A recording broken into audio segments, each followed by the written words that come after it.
Like a phoenix, Samsung's beloved Galaxy Note is back from the ashes. Now with two main cameras, can it shoot better photos? Does it have enough features to justify a higher price tag? And more importantly, is it safe? Hello from New York City, I'm Michael Josh, and you're watching Gadget Match. They say any kind of publicity is good publicity. And while there's no denying the fact that last year's missteps hurt Samsung as a brand, the events surrounding the Note 7 make this year's comeback even more anticipated. In this video, we'll cover everything you need to know about the Note 8, so fasten your seatbelts, hit that subscribe button, and let's get on with our Galaxy Note 8 hands-on. So this is the Samsung Galaxy Note 8. Massive amounts of leaks notwithstanding, there really are no surprises here. It's exactly what we imagined the Note 8 would look like, an evolution of last year's design, which, just like the S8 from earlier this year, has a near borderless curved display that is taller and narrower. Shaving off some width gives the phone an unconventional aspect ratio, 18.5 by 9, instead of the usual 16 by 9. So unlike the iPhone 7 Plus, Xperia XZ Premium, or the Huawei Mate 9, this large phone is easier to wrap your hands around. The Note 8 is Samsung's biggest flagship, although it's only ever so slightly larger than the S8 Plus. The main difference is that the Note 8 looks more squarish, with corners that are less rounded than on the S8 or the S8 Plus. This form factor makes it a more ideal writing surface, and makes room down here for this cavity that houses the Note 8's defining feature, a stylus called the S Pen. Otherwise, it's the same all-glass phone, with curved sides that give the impression of a display that doesn't have either a start or an end. From all angles, there's no denying that this is a good-looking phone. And while we like the look of the S8 better, the Note 8 is still one of the best-looking phones you can buy today. Some other design notes while we're at it: there's a new protective stand cover that's supposedly made tough based on US military standards. So apparently, you can do stuff like this.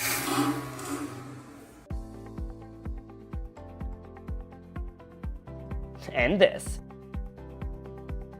There's a dedicated button on the left for Bixby, Samsung's personal digital assistant, which is still non-configurable, unfortunately. Above that, volume buttons. On the right, a lone power button. On top of the phone, a SIM card slot, which is either single or dual SIM depending on your region, with provisions for a micro SD card of up to 256 gigabytes. And on the bottom, yep, you can heave a sigh of relief, there's a headphone jack, plus a USB-C port, speaker grills, and the S Pen slot. Even if there's a cavity for the S Pen, Samsung guarantees the Note 8 is water and dust resistant. Nothing new here, but we had to give it a try, as always. The screen still works while wet, so does the S Pen. And if your ports are exposed to water for too long, you'll get this warning, reminding you not to charge the phone until it dries.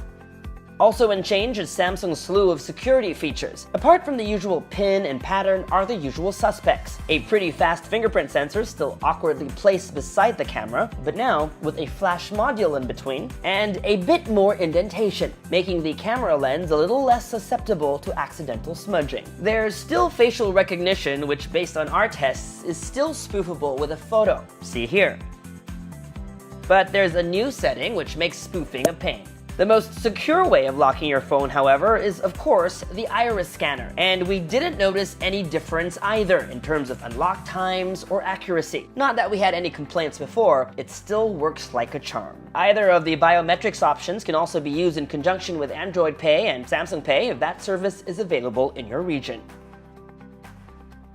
Probably the newest Note 8 feature is its new camera, or should I say, cameras. With the Note 8, Samsung is finally jumping on the dual camera bandwagon. Samsung execs tell Gadget Match they didn't want to do it until they could pull off something others haven't been able to do with the technology. And so on the Note 8, both cameras get optical image stabilization instead of the just main shooter. This should come in handy when shooting close-ups using the phone's new 2x optical zoom lens. This is what the Note 8's dual camera setup looks like on paper. This is the standard lens, this is the zoom lens. Both are 12 megapixels that differ only in the amount of light each one lets in. f1.7 on the main shooter, and f2.4 on the telephoto lens. Theoretically, the main camera should perform better in low light. When you start up the camera, you get the option to use either Bixby Vision, Live Focus, or stickers. Bixby Vision and stickers work just like on the S8 and S8 Plus. You can point your phone at a wine bottle to get a review, and stickers are just as fun as always.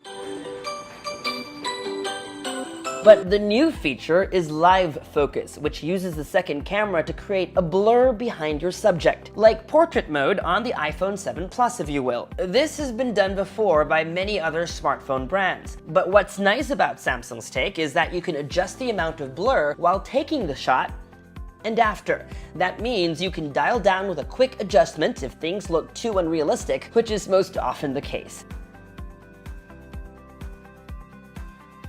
Just like the iPhone 7 Plus, live focus also shoots at 2x, which in the case of the former can be a problem when shooting in low light. While it might not be obvious here, these Spider-Man photos were taken under a table in a room with hardly any light, but still came out pretty good. Samsung is also introducing a feature called Dual Shot, which takes the same photo using both cameras. So if the portrait photo is not to your liking, you can click over here to get a wide angle option.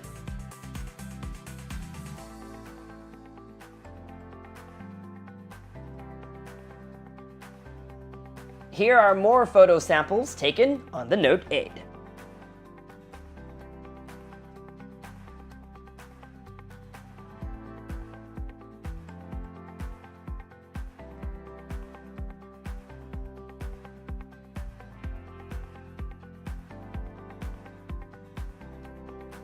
This built-in stylus, called the S Pen, is what gives the Note its name, and is what sets it apart from other big screen phones. Apart from being able to take notes or draw, the S Pen on the Note 8 can do other things. This new feature is called Live Messaging, almost like the handwriting feature on iMessage, except that it works on WhatsApp, Facebook Messenger, Viber, Telegram, and other chat apps. Using the S Pen, you can scribble handwritten notes and can send them as GIFs. Note-taking functionality while the display is turned off has also been expanded. Just tap on the screen, scribble a note, up to 100 pages if you need to, and then when you're done, pin to your always-on display. You can also use the S Pen to translate full sentences by just highlighting them. It works the same if you need quick conversions. While Android Oreo was just announced, the Note 8 will ship with last year's Nougat. It isn't clear how soon it will get the Oreo update, but that's okay, the days of TouchWiz are behind us. The new UI, called Samsung Experience, is clean and snappy. Drop-down notification shade looks like this, app drawer looks like this, settings menu like this, and Google Assistant is a long press on the on-screen home button. The Edge screen gets some new functionality via the dual app launcher on Apps Edge. Now you can launch two apps in split screen mode at the same time. For example, if you wanted to launch Messenger and YouTube at once, just tap on the App Edge shortcut. Speaking of two apps, if you're the kind who has two Facebook or WhatsApp accounts, you can use the new Dual Messenger feature to install two copies of your favorite chat apps on the same phone. Just go into Settings, Advanced Features to turn it on. The Note 8 shares pretty much the same high-end spec sheet as the S8 Plus. That means you're getting top-of-the-line performance for every task. Depending on your region, you will either get a 10nm Exynos processor or Qualcomm's Snapdragon 835, 6GB of RAM, and a Quad HD Super AMOLED display. The only place where it seems Samsung may have skimped is with its 3300 mAh battery, which is not only smaller than last year's model, but also lower than the industry standard. That said, we still think it's the most prudent thing for Samsung to do, considering last year's battery issues. Samsung still promises improved battery life thanks to a more power-efficient chip, and it's still got the usual adaptive fast charging and wireless charging support. And if there are any concerns about exploding phones, the company promises that like the rest of its phones since the Note 7, the Note 8 has undergone a rigid 8-point battery check. So, is the Galaxy Note 8 your gadget match? To answer that question, a full review is in order, but from the looks of it, Samsung's second attempt at building its best smartphone ever is a smashing success. Like the Phoenix in its rebirth, the Note 8 has come out stronger and better. If you're looking for a sexy phone and don't care for the S Pen, get the S8 or the S8 Plus. But because it is one of just a few phones that ship with a stylus, the Note 8 is in a league of its own. Those who need a stylus for productivity will want one. Its dual camera system makes the S8's already outstanding camera even better. As a whole, the Note 8 is so complete, it won't leave you wanting. So if you're willing to shell out some serious dough for it, then this one is a match. And that was our Samsung Galaxy Note 8 hands-on. For more videos like this one, make sure to subscribe to our YouTube channel, like our Facebook page, follow Gadget Match on social media, and make GadgetMatch.com your daily habit. Until the next one, from here in New York City, I'm Michael Josh. Thanks for dropping by.